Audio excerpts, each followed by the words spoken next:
En avril 2022, les dirigeants ont pris des dispositions pour que je fasse un travail de purge dans l'église.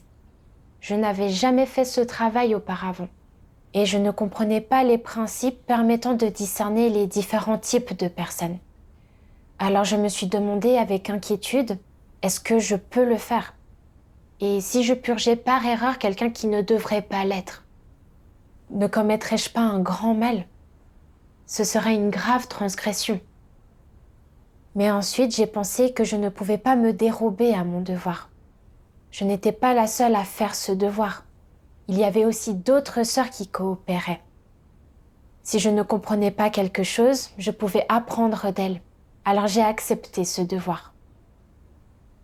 Plus tard, j'ai appris que sœur Songping s'acquittait de ce devoir depuis plusieurs années et qu'elle avait une bonne compréhension des principes permettant de discerner les différents types de personnes. Je suis devenue très dépendante d'elle en me disant « Je n'ai pas encore saisi les principes et je ne sais pas comment faire ce travail. Donc je vais simplement suivre Songping et la laisser me guider. » Plus tard, j'ai fait des efforts pour m'équiper des principes permettant de discerner les différents types de personnes. Et j'ai participé activement à ce travail, espérant saisir rapidement les principes et assumer ce travail. J'ai pris conscience que le travail de purge était différent des autres travaux, car même une petite erreur pouvait être grave et m'amener à être tenue pour responsable. J'ai donc pensé qu'il valait mieux être prudente et minutieuse. Lorsque j'organisais les documents de purge, si je rencontrais quelque chose d'un peu complexe ou comportant des différences sur leur caractérisation, j'interrogeais aussitôt Songping. Et ce n'était qu'après qu'elle les avait examinés que je me sentais à l'aise pour les gérer. Dans mon travail, je me fiais également à Songping. Je faisais tout ce qu'elle me disait de faire et j'évitais de prendre l'initiative autant que possible. Nous avons coopéré de cette façon pendant 1 an. En mai 2023, les dirigeants ont écrit qu'ils prévoyaient d'assigner Songping à la supervision d'un autre travail. En apprenant cette nouvelle, j'ai pensé « Songping est transféré. C'est moi qui occupe ce poste depuis le plus longtemps dans l'équipe. Je vais donc devoir prendre l'initiative d'assumer ce travail. » En pensant à cela, je ne pouvais m'empêcher de m'inquiéter. Bien que j'ai saisi certains principes pour discerner les gens au cours de cette année de formation, lorsque je fais face à des problèmes complexes, je ne sais toujours pas comment les gérer et j'ai besoin de l'aide de Songping pour les examiner. De plus, pendant tout ce temps, qu'il s'agisse de résumer les écarts de travail ou de cultiver les gens, ces tâches ont été principalement la responsabilité de Songping. Et quand il y avait des problèmes au travail, les dirigeants consultaient également Songping. Si Songping s'en va, que dois-je faire si je ne peux pas assumer ces responsabilités? Cela implique un travail de purge dans plusieurs églises. Que se passera-t-il si des problèmes ou des écarts surviennent dans le travail, perturbant et interrompant le travail de purge de l'église? Si cela se produit, alors j'en serai directement responsable et je devrais en assumer les conséquences. Le travail de purge est différent des autres travaux. Si je ne parviens pas à cerner un problème et que je laisse des antéchrists et des personnes malfaisantes au sein de l'Église, alors je les protégerai et je prendrai part au mal qu'ils commettent. Si j'expulse par erreur quelqu'un qui ne devrait pas l'être, provoquant un déni de justice, alors je ferai également le mal. Dans les 2 cas, ce serait une grave transgression. Et si la maison de Dieu m'en tient responsable, à tout le moins, je pourrais être renvoyée. Et si les conséquences sont graves, je pourrais même être expulsée. Toutes ces pensées rendaient mon cœur très lourd et la pression était immense. Mais je ne pouvais pas empêcher Songping de partir. Au fil des jours, alors que Songping était sur le départ, je devenais de plus en plus anxieuse et je ne pouvais pas calmer mon cœur dans mon devoir. Prenant conscience que mon état n'était pas bon, j'ai prié Dieu, demandant à Dieu de me guider pour connaître mes problèmes. Après avoir prié, j'ai lu un passage des paroles de Dieu. Dieu Tout-Puissant dit « Certains ont peur d'assumer leurs responsabilités dans l'accomplissement de leurs devoirs. Si l'Église leur donne un travail à faire, ils se demanderont d'abord si ce travail les oblige à assumer des responsabilités. Et si c'est le cas, ils n'accepteront pas ce travail. Leurs conditions pour accomplir un devoir sont, premièrement, qu'il s'agisse d'un travail peu exigeant. Deuxièmement, qu'il ne soit ni prenant ni fatigant. Et troisièmement, que quoi qu'ils fassent, ils n'assument aucune responsabilité. Voilà le seul genre de devoir qu'ils assument. De quel genre de personne s'agit-il là ? Ne s'agit-il pas d'une personne fuyante et fourbe ? Elle ne veut pas assumer la moindre responsabilité. Elle craint même que les feuilles lui fendent le crâne en tombant des arbres. Quel devoir une telle personne peut-elle accomplir ? À quoi pourrait-elle servir dans la maison de Dieu ? Le travail de la maison de Dieu a à voir avec un travail de lutte contre Satan, ainsi qu'avec la propagation de l'évangile du règne. Quel devoir n'implique pas de responsabilité ? Ne diriez-vous pas qu'être dirigeant implique des responsabilités ? Les responsabilités d'un dirigeant n'en sont-elles pas d'autant plus grandes et ne doit-il pas assumer d'autant plus la responsabilité du travail ? Peu importe que tu prêches l'Évangile, que tu témoignes, que tu réalises des vidéos et autres, quel que soit le travail que tu fais, du moment qu'il se rapporte aux vérités principes, il implique des responsabilités. Si l'accomplissement de ton devoir est sans principe, cela affectera le travail de la maison de Dieu. Et si tu as peur d'en assumer la responsabilité, alors tu ne pourras accomplir aucun devoir. Quelqu'un qui a peur d'assumer ses responsabilités dans l'accomplissement de son devoir, est-il lâche ou a-t-il un problème de tempérament ? Vous devez être capable de faire la différence. Le fait est que ce n'est pas une question de lâcheté. Si cette personne recherchait la richesse ou à faire des choses dans son propre intérêt, comment pourrait-elle être aussi courageuse ? Elle prendrait tous les risques. Mais quand elle fait des choses pour l'Église, pour la maison de Dieu, elle ne prend absolument aucun risque. De telles personnes sont égoïstes et ignobles, les plus traîtres qui existent. Quiconque n'assume pas ses responsabilités dans l'accomplissement d'un devoir n'est pas sincère envers Dieu le moins du monde, sans parler de loyauté. Quel genre de personne ose assumer ses responsabilités ? Quel genre de personne a le courage de porter une lourde charge ? Quelqu'un qui prend des initiatives et qui va courageusement de l'avant au moment le plus décisif dans le travail de la maison de Dieu, qui ne craint pas d'endosser de lourdes responsabilités et d'endurer de grandes épreuves quand il voit le travail qui est le plus important et crucial. Voilà une personne loyale envers Dieu, un bon soldat de Christ. Est-ce que les gens craignent d'assumer leurs responsabilités parce qu'ils ne comprennent pas la vérité ? Non. C'est parce que leur humanité pose problème. Ils n'ont pas le sens de la justice ou des responsabilités, ils sont égoïstes et ignobles. Ce ne sont pas de vrais croyants en Dieu et ils n'acceptent pas la vérité le moins du monde. Pour cette raison, ils ne peuvent être sauvés. Ce que Dieu a exposé était mon véritable état. Quand j'avais appris que son ping allait être transféré et que je devrais assumer le travail, ma première pensée n'avait pas été de compter sur Dieu pour assumer ce travail, mais plutôt de me demander si la maison de Dieu me tiendrait pour responsable et s'occuperait de moi, et si j'aurais encore une chance de salut, s'il y avait des écarts ou des problèmes dans le travail futur. Je n'avais pas du tout réfléchi à la façon de gérer le travail futur. En tant que personne égoïste et méprisable, qui ne considérait que ses propres intérêts, lorsque quelque chose se produisait, comment pouvais-je bien faire mon devoir ? Je me souviens qu'au début, j'avais peur de commettre des erreurs et d'assumer mes responsabilités lorsque ce devoir m'avait été confié. Et même si j'avais ensuite accepté ce devoir, j'avais toujours peur d'assumer mes responsabilités. Je ne voulais pas prendre l'initiative d'assumer un fardeau dans mon devoir, et je comptais sur Song Ping pour tout. Lorsque je tombais sur des documents difficiles à discerner et à caractériser, et lorsqu'il y avait des tâches à effectuer, je laissais Song Ping prendre les devants et décider en dernière instance, et je me contentais d'être une subalterne.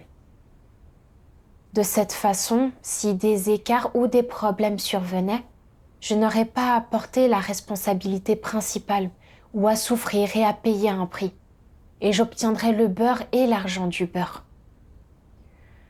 Vivant avec ce tempérament corrompu, rusé, égoïste et méprisable, je m'étais entraînée à ce devoir pendant 1 an, sans aucun progrès significatif. Et même à ce stade, je ne pouvais pas travailler de manière autonome. N'étais-je pas en train de me faire du mal? Maintenant que Song Ping était transféré et que je devais assumer le travail de manière autonome, c'était pour moi une occasion donnée par Dieu de m'entraîner. Mais je ne comprenais pas l'intention de Dieu et je ne savais pas me montrer reconnaissante. Je pensais constamment à mes intérêts, me sentant anxieuse et inquiète.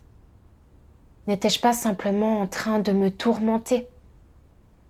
La vérité est que chaque tâche dans la maison de Dieu implique les vérités principes. Et l'accomplissement de n'importe quel devoir exige l'adhésion aux vérités principes et un sens des responsabilités. L'œuvre de Dieu est sur le point de se terminer et des personnes de différents types dans l'Église se retrouvent révélées une par une.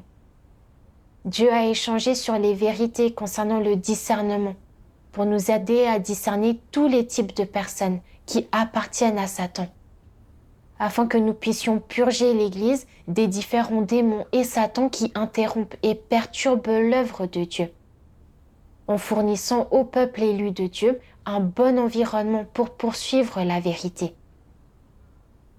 Maintenant que je faisais le travail de purge, j'avais la responsabilité et l'obligation de guider mes frères et sœurs dans leur recherche de la vérité et leur apprentissage du discernement, pour purger l'Église de ceux qui faisaient le mal et interrompaient et perturbaient le travail de l'Église. Si j'avais peur d'assumer mes responsabilités et que je ne remplissais pas ma fonction, ne serais-je pas tout simplement inutile? Comment une telle personne pourrait-elle être sauvée par Dieu?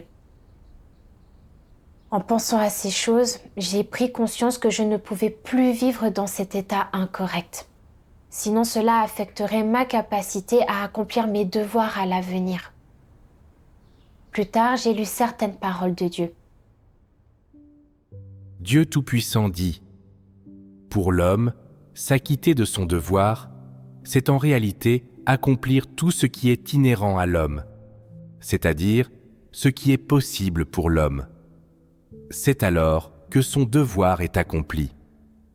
Les défauts de l'homme pendant son service sont graduellement réduits par l'expérience qu'il acquiert progressivement et l'expérience qu'il a du jugement. Ils n'entravent ni n'affectent le devoir de l'homme. Ceux qui cessent de servir ou abandonnent et se retirent par crainte des désavantages qui pourraient exister dans leur service sont les plus lâches de tous. Si les gens ne peuvent pas exprimer ce qu'ils devraient exprimer pendant le service ou réaliser ce qui leur est intrinsèquement possible, et à la place n'agissent que pour l'apparence, ils ont perdu la fonction qu'un être créé devrait avoir. De tels gens sont considérés comme des médiocrités. Ils sont des déchets inutiles. Comment de tels gens peuvent-ils être appelés des êtres créés ? Ne sont-ils pas des êtres corrompus qui brillent à l'extérieur, mais sont pourris à l'intérieur ? Il n'y a pas de corrélation entre le devoir de l'homme et le fait qu'il reçoive des bénédictions ou souffre d'infortune. Le devoir est ce que l'homme doit accomplir. C'est sa vocation qui vient du ciel, et ce devoir ne devrait pas dépendre de récompenses, de conditions ou de raisons. c'est alors seulement qu'il fait son devoir. Recevoir des bénédictions fait référence au fait d'être perfectionné et de jouir des bénédictions de Dieu après avoir fait l'expérience du jugement. Souffrir d'infortune fait référence au fait de conserver son tempérament inchangé après avoir fait l'expérience du châtiment et du jugement. C'est ne pas faire l'expérience d'être perfectionné, mais être puni. Mais qu'ils reçoivent des bénédictions ou souffrent d'infortune, les êtres créés doivent accomplir leur devoir, faire ce qu'ils doivent faire et faire ce qu'ils sont capables de faire. C'est le moins que puisse faire une personne, en tant qu'humain, et qui cherche Dieu. Tu ne devrais pas remplir ton devoir seulement pour recevoir des bénédictions, et tu ne devrais pas refuser d'agir par peur de souffrir d'infortune. Laissez-moi vous dire la chose suivante. Ce que l'homme doit faire, c'est accomplir son devoir, et s'il en est incapable, c'est sa rébellion. Les paroles de Dieu sont très claires. Faire son devoir n'a rien à voir avec le fait de recevoir des bénédictions ou de subir des malheurs. Être capable de faire son devoir devant le Créateur est pour chaque être créé la vocation et la responsabilité qui lui sont envoyées par le ciel, et ne devrait impliquer aucune condition ni récompense. Les exigences de Dieu envers les gens ne sont pas élevées. Il nous demande seulement de consacrer notre cœur et nos efforts et d'accomplir ce dont nous sommes capables. Quant aux écarts, aux manquements ou aux lacunes qui peuvent survenir dans le cadre de nos devoirs, c'est tout à fait normal.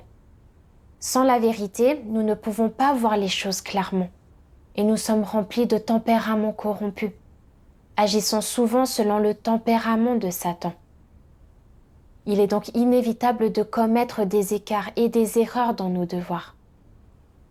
Mais tant que nous poursuivons la vérité et que nous recherchons continuellement les vérités principes dans le cadre de nos devoirs, pour résoudre nos tempéraments corrompus, nous pouvons réduire progressivement les écarts et les transgressions, et l'accomplissement de nos devoirs s'améliorera. La maison de Dieu ne s'empare jamais des erreurs ou des transgressions mineures pour traiter les gens, mais offre plutôt un maximum d'occasions de repentance. Seuls ceux qui font constamment le mal et interrompent et perturbent délibérément le travail de l'Église doivent être purgés et éliminés de l'Église. En vérité, j'ai eu l'expérience la plus profonde dans ce domaine du travail de purge de l'Église. J'ai pensé aux antéchrists et aux personnes malfaisantes expulsées par la maison de Dieu. Aucun d'entre eux n'a été éliminé pour ne pas avoir compris les vérités principes ou pour des écarts ou des problèmes mineurs survenus dans l'accomplissement de ses devoirs. Au lieu de cela, ils ont été expulsés parce qu'ils faisaient constamment le mal, violaient intentionnellement les principes pour leur gain personnel, leur réputation ou leur statut, perturbaient gravement et détruisaient le travail de la maison de Dieu, refusaient d'accepter la vérité et restaient impénitents. Cela a été déterminé par l'essence juste et sainte de Dieu. J'avais vu énormément de faits, mais je ne connaissais toujours pas le tempérament juste de Dieu. Imaginons que la maison de Dieu était comme le monde non-croyant, pensant que la responsabilité de tout problème mineur retomberait sur mes épaules et conduirait à ma révélation et à mon élimination. N'était-ce pas un blasphème contre Dieu ? Après cela, j'ai réfléchi et je me suis demandé pourquoi est-ce que je considère toujours mes propres intérêts et que j'ai peur d'assumer mes responsabilités dans mes devoirs. Quel genre de tempérament satanique me contrôle ? Dans ma recherche, j'ai lu d'autres paroles de Dieu. Dieu Tout-Puissant dit : tant que les gens n'ont pas fait l'expérience de l'œuvre de Dieu, ni compris la vérité, c'est la nature de Satan en eux qui domine. Quelles sont les spécificités de cette nature ? Par exemple, pourquoi es-tu égoïste ? Pourquoi protèges-tu ton propre statut ? Pourquoi as-tu des sentiments aussi forts ? pourquoi te réjouis-tu de ces choses injustes? Pourquoi aimes-tu ces fléaux? Sur quoi repose ton penchant pour de telles choses? D'où viennent ces choses? Pourquoi es-tu si heureux de les accepter? Désormais, vous avez tous compris que la cause principale de toutes ces choses, c'est que le poison de Satan est en l'homme. Quel est donc le poison de Satan? Comment peut-il être exprimé? Par exemple, si tu leur demandes « Comment les gens devraient-ils vivre ?» Pourquoi les gens devraient-ils vivre? Les gens répondront « Chacun pour soi, Dieu pour tous ». Cette seule phrase exprime la racine du problème. La philosophie et la logique de Satan sont devenues la vie des gens. Quoi que les gens poursuivent, ils le font pour eux-mêmes, et donc, ils ne vivent que pour eux-mêmes. Chacun pour soi, Dieu pour tous. Voilà la philosophie de vie de l'homme, et cela représente aussi la nature humaine. Ces paroles sont déjà devenues la nature de l'humanité corrompue, et elles font le véritable portrait de la nature satanique de l'humanité corrompue. Cette nature satanique est déjà devenue la base de l'existence de l'humanité corrompue. Depuis plusieurs milliers d'années, l'humanité corrompue vit de ce venin de Satan, jusqu'à aujourd'hui. En réfléchissant aux paroles de Dieu, j'ai pris conscience que les poisons sataniques, tels que chacun pour soi, Dieu pour tous, et l'oiseau qui sort la tête se fait tirer dessus, s'étaient profondément enracinés dans mon cœur. Je vivais selon ces poisons sataniques, et ma nature était extrêmement égoïste, méprisable, insaisissable et fourbe.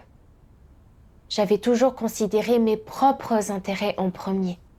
Je n'avais fait que ce qui m'était bénéfique, et je ne faisais rien qui ne me serait pas bénéfique, ou qui pourrait me faire porter la responsabilité. Tout comme lorsque j'avais commencé à assurer le travail de purge, j'avais peur de provoquer des écarts et d'en assumer la responsabilité, parce que je ne saisissais pas les principes. Donc je refusais d'assumer un fardeau suivant délibérément son ping, comme une subordonnée, pensant que si des problèmes ou des écarts survenaient, je ne serais pas celle qui en assumerait la responsabilité principale. Maintenant que Song Ping allait être réaffecté, je devais prendre l'initiative et assumer ce fardeau puisque j'étais dans ce rôle depuis si longtemps. Mais j'avais peur d'être tenue responsable de tout écart dans le travail. Donc je n'étais pas disposée à assumer ce fardeau et me vautrais dans un mélange d'émotions répressives. Je vivais selon ces poisons sataniques, essayant constamment de jouer des tours à Dieu. En apparence, je semblais intelligente, préservant constamment mes propres intérêts. Mais en réalité, j'étais vraiment stupide, parce que j'avais perdu de nombreuses occasions de gagner la vérité. Et mon entrée dans la vie en avait beaucoup souffert. En y réfléchissant, ma foi en Dieu et le fait que je le suive aujourd'hui, n'était-il pas dû à l'espoir de gagner la vérité et d'être sauvé par Dieu? Pourtant, dans mes devoirs, je vivais selon ma nature satanique égoïste, méprisable, insaisissable et fourbe, ne recherchant et ne pratiquant jamais la vérité. Et je n'étais pas d'un seul esprit et d'un seul cœur avec Dieu. Comment pouvais-je gagner la vérité et être sauvé par Dieu de cette façon? À partir de ce moment-là, je ne pouvais plus vivre selon ces poisons sataniques. Je devais chercher la vérité, rechercher les intentions de Dieu et faire mes devoirs selon ses exigences. Plus tard, j'ai lu un passage des paroles de Dieu. Dieu Tout-Puissant dit : quelles sont les manifestations d'une personne honnête ? Premièrement, c'est de ne pas douter des paroles de Dieu. C'est l'une des manifestations d'une personne honnête. En dehors de cela, la manifestation la plus importante, c'est de chercher et de pratiquer la vérité en toutes choses. C'est ce qu'il y a de plus crucial. Tu prétends être honnête, mais tu relègues tout le temps les paroles de Dieu dans un coin de ton esprit et tu fais tout ce que tu veux. Est-ce la manifestation d'une personne honnête ? Tu dis, bien que mon calibre soit faible, j'ai un cœur honnête. Et cependant, lorsqu'un devoir t'incombe, tu as peur de souffrir et de devoir en assumer la responsabilité si tu ne l'accomplis pas bien. Donc tu présentes des excuses pour t'exonérer de ton devoir et tu suggères que quelqu'un d'autre le fasse. Est-ce la manifestation d'une personne honnête ? Clairement non. Alors, comment doit se comporter une personne honnête ? Elle doit se soumettre aux arrangements de Dieu, être loyale envers le devoir qu'elle est censée accomplir et s'efforcer de satisfaire les intentions de Dieu. Cela se manifeste de plusieurs manières. D'une part, tu dois accepter ton devoir avec un cœur honnête, ne pas considérer tes intérêts charnels, ne pas être hésitant et ne pas manigancer pour ton propre profit. Ce sont les manifestations de l'honnêteté. Une autre manifestation consiste à accomplir ton devoir correctement, de tout ton cœur et de toutes tes forces, de bien faire les choses, de mettre ton cœur et ton amour dans l'accomplissement de ton devoir afin de satisfaire Dieu. Telles sont les manifestations qu'une personne honnête doit présenter en accomplissant son devoir. Si tu ne réalises pas ce que tu sais et comprends, et si tu n'investis que 50 à 60% de tes efforts, alors tu n'y mets pas tout ton cœur ni toutes tes forces. Au lieu de cela, tu es sournois et tu te relâches. Les gens qui accomplissent leur devoir de cette manière sont-ils honnêtes ? Absolument pas. Dieu n'a que faire de ces gens fuyants et fourbes. Ils doivent être éliminés. Dieu n'utilise que des gens honnêtes pour accomplir des devoirs. Même les exécutants loyaux doivent être honnêtes. Les gens qui sont perpétuellement superficiels et sournois et qui cherchent toujours des moyens de se relâcher sont tous fourbes et ils sont tous des démons. Aucun d'eux ne croit vraiment en Dieu et ils seront tous éliminés. Après avoir lu les paroles de Dieu, j'ai compris ses exigences. Dieu espère que nous puissions le traiter et traiter nos devoirs avec un cœur honnête, en faisant tout notre possible sans tenir compte de nos intérêts personnels, ni manigancer pour nous-mêmes. De cette façon, Dieu sera satisfait. J'ai pensé que je n'étais pas la seule à faire ce devoir, car il y avait aussi de nouvelles sœurs et des dirigeants qui coopéraient avec moi. Et si je discutais davantage avec eux et recherchais des principes sans insister sur ma propre façon de faire, je pourrais aussi éviter les problèmes et les écarts. En prenant conscience de cela, je n'ai plus eu aucune inquiétude et j'étais prête à assumer le travail et à assumer mes responsabilités. Après le départ de Song Ping, j'ai pris l'initiative de cultiver les nouvelles sœurs. Et lors de l'organisation des documents, j'ai discuté des questions obscures avec les sœurs, ce qui m'a permis de voir les choses plus précisément et d'éviter certains écarts et problèmes.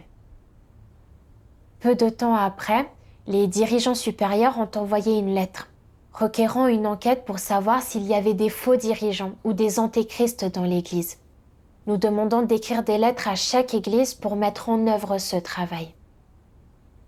Je me suis sentie un peu nerveuse. J'avais peur que si je n'exprimais pas clairement les choses dans la lettre, n'échangeais pas clairement sur les principes, égarais les frères et sœurs et provoquais des interruptions et des perturbations dans le travail de l'Église, j'en sois sûrement tenue pour responsable. Allait-on me renvoyer alors ?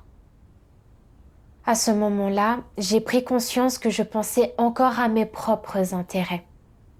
Alors j'ai prié Dieu, souhaitant me rebeller contre moi-même et ne pas vivre selon mon tempérament corrompu.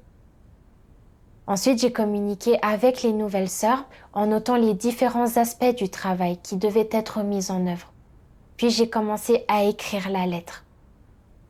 Après l'avoir terminée, nous l'avons révisée et perfectionnée en fonction des suggestions des dirigeants. puis nous l'avons envoyé. Pendant cette période, j'ai continuellement suivi la situation de la mise en œuvre de ce travail par l'Église et j'ai rapidement communiqué avec les frères et sœurs dès que j'ai découvert des problèmes ou des écarts. En fin de compte, j'ai identifié certains faux dirigeants qui ne faisaient pas de travail réel et certains qui faisaient constamment le mal et interrompaient et perturbaient le travail de l'Église. Et nous avons fait des ajustements et les avons traités. Après avoir traversé cela, je me suis rendu compte à quel point l'environnement que Dieu avait arrangé était bon. Sans cet environnement, je n'aurais pas du tout connu mes problèmes. Et je vivrais toujours selon mon tempérament satanique, égoïste et méprisable, me contentant d'être juste une subalterne et ne faisant aucun progrès réel. Mon attitude envers mes devoirs a maintenant quelque peu changé, et tout cela est le résultat des paroles de Dieu.